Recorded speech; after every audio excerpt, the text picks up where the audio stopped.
Genesis chapter 29. So Jacob went on his journey and arrived in Mesopotamia.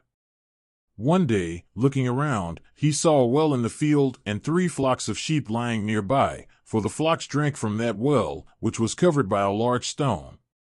So when all the flocks were gathered there, the shepherds would roll the stone from the mouth of the well and water the sheep.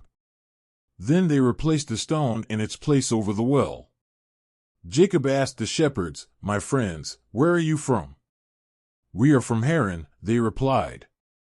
"Do you know Laban, the grandson of Nahor?" Jacob asked them.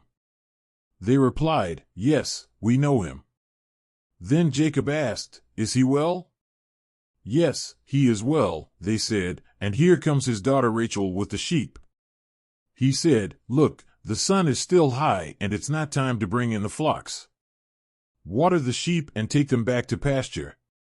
But they replied, "We cannot, until the flocks are grouped together and the stone rolled from the well's mouth. Only then will we water the sheep." While he was still talking, Rachel arrived with her father's sheep, for she was a shepherdess. When Jacob saw Rachel, daughter of Laban, his mother's brother, and Laban's sheep, he approached, rolled the stone from the mouth of the well, and watered his uncle Laban's sheep. Then Jacob kissed Rachel and began to cry aloud. Then he told Rachel that he was related to her father and son of Rebekah. And she went running to tell her father everything. As soon as Laban heard the news about Jacob, his nephew, he ran to meet him, embraced him, and kissed him.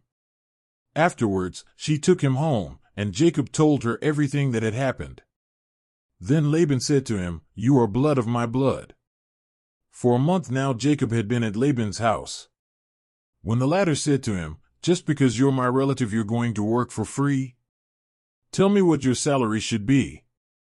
Now Laban had 2 daughters, the eldest's name was Leah, and the youngest, Rachel. Leah had kind eyes, but Rachel was pretty and attractive.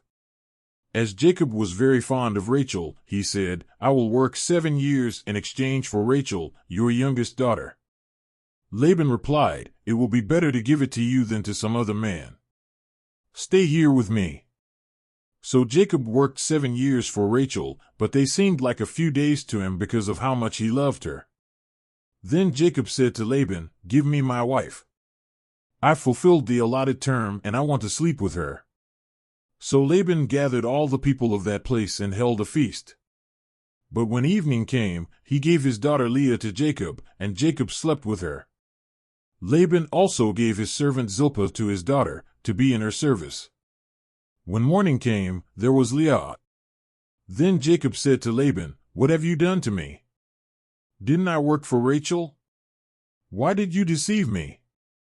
Laban replied, "It is not customary here to give away the younger daughter before the older. Let this wedding week pass and we'll give you the youngest too, in exchange for another 7 years of work." Jacob agreed. He spent that wedding week with Leah, and Laban gave him his daughter Rachel as his wife. Laban gave Rachel his servant Bilhah to be in her service. Jacob also slept with Rachel, who was his favorite. And he worked for Laban another 7 years. When the Lord saw that Leah was despised, he gave her children. Rachel, however, was barren.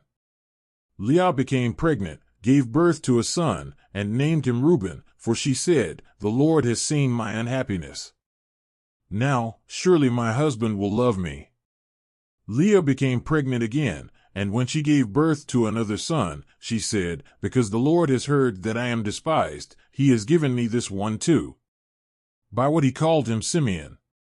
She became pregnant again, and when she gave birth to another son, she said, "Now at last my husband will cling to me, because I have already borne him 3 sons."